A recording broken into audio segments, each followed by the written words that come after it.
Bonjour, chers amis de la SLIC, bienvenue dans votre émission hebdomadaire Roundup, qui est un décryptage de l'actualité dominante de la semaine, que j'ai le plaisir de vous présenter avec Agibou Diallo. Agibou, bonjour. Bonjour Okaya, bonjour chers followers de l'Astélix. Très ravi de me retrouver sur le plateau comme tous les week-ends pour un décryptage de l'actualité. Agibou, cette semaine, je te propose encore trois sujets, mais trois sujets quasiment dominés par la politique au Sénégal. Le premier a d'ailleurs trait à l'investiture annulée du leader du PASTEF, Ousmane Sonko. Ça devait se tenir le 15 juillet dernier, mais ça a d'abord été interdit par le préfet. Ensuite, la veille de l'événement, Ousmane Sonko en personne a fait une sortie dans laquelle certains disent qu'il a fait un appel à l'apaisement, d'autres disent qu'il se prépare à la suite à réserver à son dossier. Toi, comment tu perçois sa sortie, le contenu de son discours? Est-ce qu'il anticipe sur la suite à réserver à son dossier judiciaire, c'est-à-dire anticiper sur un probable emprisonnement imminent? Est-ce de la reculade de sa part ou bien est-ce un brin de lucidité? Oui, ta question en appelle d'autres. D'abord, le fait que la rencontre pour l'investiture du candidat de PASTEF soit annulée me semble quand même assez euh, gauche pour un président sortant qui voudrait organiser des élections paisibles, transparentes. La liberté de réunion est consacrée par la Constitution. Ils avaient réservé un espace clos qui ne portait nullement atteinte à la quiétude des riverains, des voisins, quand bien même le communiqué du gouverneur a été motivé par le risque de contre-manifestation qui serait, semble-t-il, organisé par les soutiens de Benno Bokk Yakaar. Je trouve que ça, c'est quand même tiré par les cheveux et c'est, comme on dit, c'est très fort de café. Ensuite, donc, conclusion, c'est qu'ils auraient dû laisser euh, les gens de PASTEF investir leur candidat. Maintenant, il y a la sortie d'Ousmane Sonko. Est-ce une stratégie d'anticipation par rapport à la suite qui lui sera réservée, recul ou apaisement? Moi, je pense que d'abord sur la forme, ça a été une communication très longue. Donc, en 1 heure de temps, on peut se perdre, on peut perdre le fil. Sur le contenu, je retiens, oui, l'idée de la paix et des gages qu'il essaie de donner à Macky Sall. Mais pour moi, principalement, le cœur du message, c'était de dire à ses amis ou de leur faire constater leur aveu d'impuissance, autant pour moi. Puisque il leur a clairement signifié qu'il était déjà en prison et qu'il ne fallait pas attendre qu'il soit dans les geôles pour que les gens commencent à s'agiter ici et là. S'il faut faire une action pour le libérer des griffes de sa prise d'otage, c'est ici et maintenant. Et je pense, pour ma part, c'est l'idée principale que je retiens du message. Tout le reste, c'est une opération de communication tendant à donner des gages ici et là par rapport à la paix et aussi au fait qu'il est totalement dénué de rancune et que Macky Sall n'a aucune crainte à se faire s'il venait à lui succéder. Donc, reculer, ça peut s'entendre. C'est une question qui vaut son pesant d'or.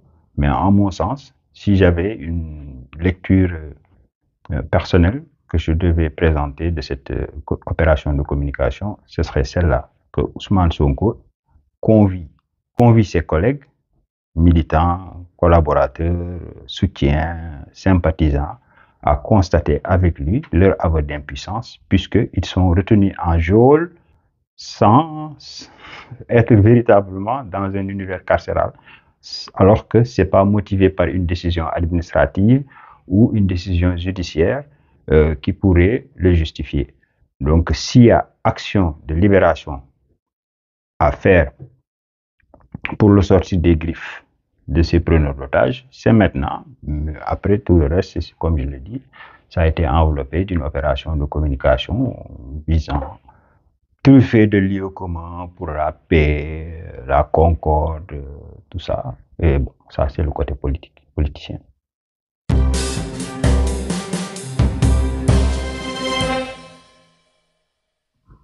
Restons toujours en politique à Guibou. Cette fois-ci, c'est pour évoquer le candidat de Benno Bokk Yakaar ou de l'APS qui tarde à être désigné parce que Macky Sall se donne encore du temps, enfin, il n'est pas pressé en tout cas, de désigner un dauphin, de choisir un dauphin, soit dans l'APS, soit dans la coalition Benno Bokk Yakaar.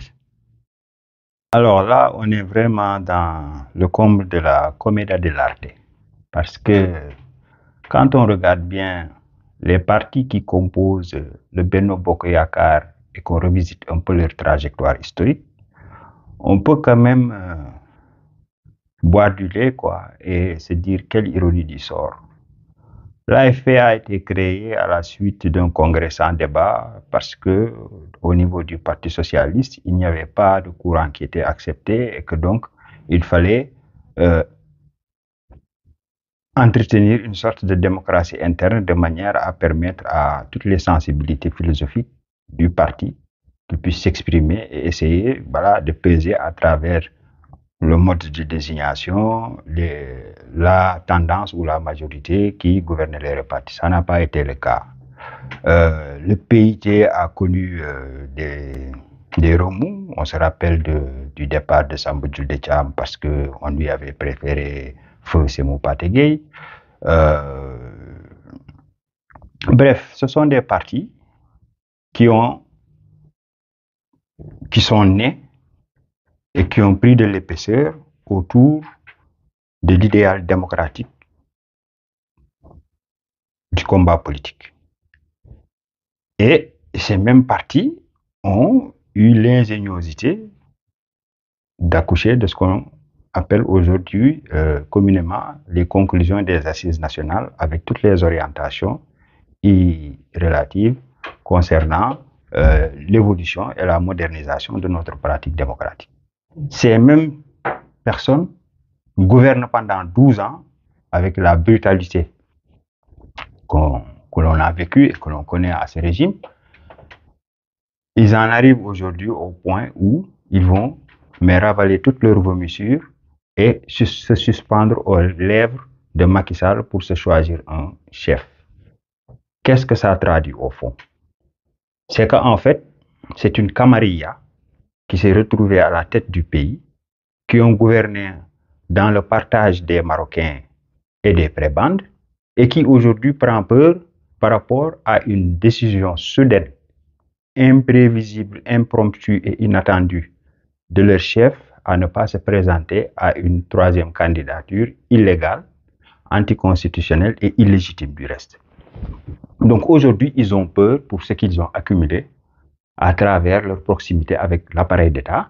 Et donc, Macky a tout loisir de chercher parmi les têtes de gondole qui pourra assurer la cohésion de cette mafia installée au cœur de notre État, qui n'a pas vocation à transformer qualitativement les conditions d'existence des Sénégalais, et donc qui essaie de donner des ailes de se donner des ailes pour essayer de se maintenir en l'air. Mais c'est quand même ironique et c'est cocasse que pour des combattants de la démocratie, on en arrive à un point où l'alternance étant... Le calendrier républicain est connu de toutes les façons. Donc, s'ils n'ont pas réussi à gérer la question de la succession au niveau du leadership, c'est que, un, ils ont échoué, et deux, ils nous ont vendu du vent, et donc ils sont indignes à prétendre nous gouverner, quel que soit celui que Macky Sall aura choisi. En tout état de cause, le premier constat qu'il faudrait opérer, c'est que c'est des imposteurs et ils sont dans l'imposture. Mais et justement, cette situation, est-ce que c'est pas dû au fait que Macky Sall, durant tout son magistère, il a beaucoup plus pensé à Benno Bokuyakar plutôt qu'à l'APR? Mais de toutes les façons, Macky Sall n'avait pas d'autre choix que de consolider la majorité qu'il a portée au pouvoir, parce que, à la différence de ses prédécesseurs, on peut dire que l'UPS-PS a porté Senghor au pouvoir, le PDS a porté Abdoulaye Wade au pouvoir, mais c'est Macky Sall qui a porté l'APR au pouvoir. C'est ça la différence. Macky Sall n'avait pas réussi à avoir un appareil structuré et consolidé. Il n'avait pas en dehors de trois, quatre politiciens professionnels, ou pour ne pas dire de calibre politique, il n'avait pas une base solide qui pouvait lui permettre de gouverner avec l'APR. Donc, dès le départ, il savait qu'il fallait qu'il consolide cette coalition, mais justement, c'est la manière avec laquelle il a réussi à garder cette coalition qui lui retourne aujourd'hui sur la figure parce que c'était dans une logique de partage de Marocains et de prébendes. Ce n'était pas dans une logique d'addition des compétences et de vision partagée par rapport à un mode de gouvernance. Non, c'était tout simplement une sorte de camarilla qui se partageait euh, les avantages du pouvoir. Et on l'a vu dès le départ. Quand il est arrivé, celui qui perd ses élections perd son poste. Déjà, comment d'emblée on s'installe au pouvoir, on met la pression aux fonctionnaires qui sont nommés ici et là à aller faire de la politique aux dépens du fonctionnement régulier de l'État. Donc, c'est tout ça qui nous mène dans cette situation quasi euh, inextricable.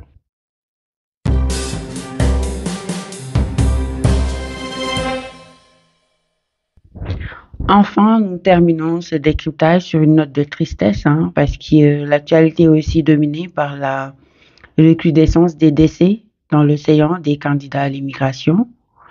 Et un constat se dégage, c'est que les pouvoirs publics sont toujours incapables de trouver des solutions radicales et pérennes à ce phénomène. Bon, on va dire un bateau de plus qui vient rallonger la longue liste des victimes que nous comptons depuis 2005, date à laquelle cette apparition, ce phénomène est apparu. Il y a eu plusieurs mesures, Frontex et j'en passe, qui n'ont pas contribué à éradiquer le phénomène, bien au contraire. Le phénomène, nous le voyons ces derniers temps, s'amplifie, même si c'est à un rythme saccadé. Il y a une certaine saisonnalité. Ce n'est plus avec la constance et la fluidité d'antan, mais c'est un phénomène qui persiste. Et en mon sens, tant que nous resterons adeptes des politiques néolibérales imposées par la triade, la Banque mondiale, les FMI, l'OMC, nous ne sommes pas encore prêts de voir s'arrêter ce type de phénomène parce que nous signons des accords commerciaux qui nous sont désavantageux. Nous avons des économies totalement extraverties. Le problème, il est plus structurel que conjoncturel. Les politiques libérales et néolibérales que nous sommes en train d'appliquer sont en train d'appauvrir nos populations, sont en train de les déposséder de tout. Donc, quand les gens n'ont plus rien, ben, et il n'y reste plus. C'est Edgar Quinet, je pense, qui disait que l'exil, ce n'est pas d'être ôté de son pays, mais c'est de vivre dans un pays et de ne plus trouver de quoi l'aimer.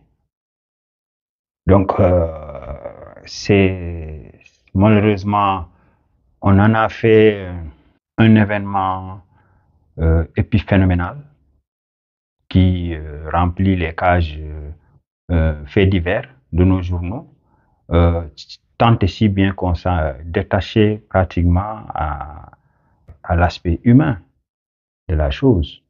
On a comme l'impression aujourd'hui 300 morts noyés dans les océans, c'est le plus le nombre qui importe que les individualités qui composent ce groupe-là. Tantôt c'est 300, 400, donc on est en train de s'émouvoir sur le caractère astronomique des chiffres et non plus sur la gravité de ces pertes de vies humaines. Et il y a une sorte d'indifférence qui est en train de se glisser, de s'insinuer dans le comportement des gens. Et c'est ça aussi la force du libéralisme, c'est le renoncement aux idées révolutionnaires et aux ambitions révolutionnaires. Et malheureusement, nous n'avons pas de force politique capable aujourd'hui d'expliquer de manière logique quels sont les tenants et les aboutissants, ou en tout cas la causalité qui nous vaut aujourd'hui de vivre ces affres-là, mais on hurle avec les loups, voilà, on s'apitoie, et après, demain est un autre jour, en attendant que le ciel nous tombe sur la tête. Mais c'est quand même, comme tu dis, il faut des mesures radicales, et les mesures radicales, c'est de rompre avec cette logique néolibérale qui nous pend au nez depuis pratiquement 40 ans, avec la même thérapie pour pour diverses pathologies gouvernementales, c'est-à-dire que de gouvernance plutôt. La même thérapie libérale est appliquée, et c'est de déposséder les États, c'est de démembrer les États pour mieux remembrer le grand capital. Et donc, tant qu'on sera dans cette logique-là, bah, on n'est pas encore au bout de nos peines. Nous verrons encore des générations et des générations s'engloutir dans les océans, et nous n'aurons que nos yeux pour pleurer, et puis notre petite voix d'indignation, en fait, qui n'est que feinte.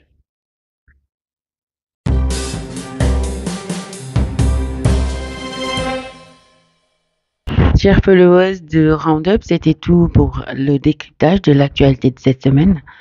Merci à Guibou d'avoir été à mes côtés pour nous présenter ton analyse cette fois-ci. Et je te laisse le dernier mot.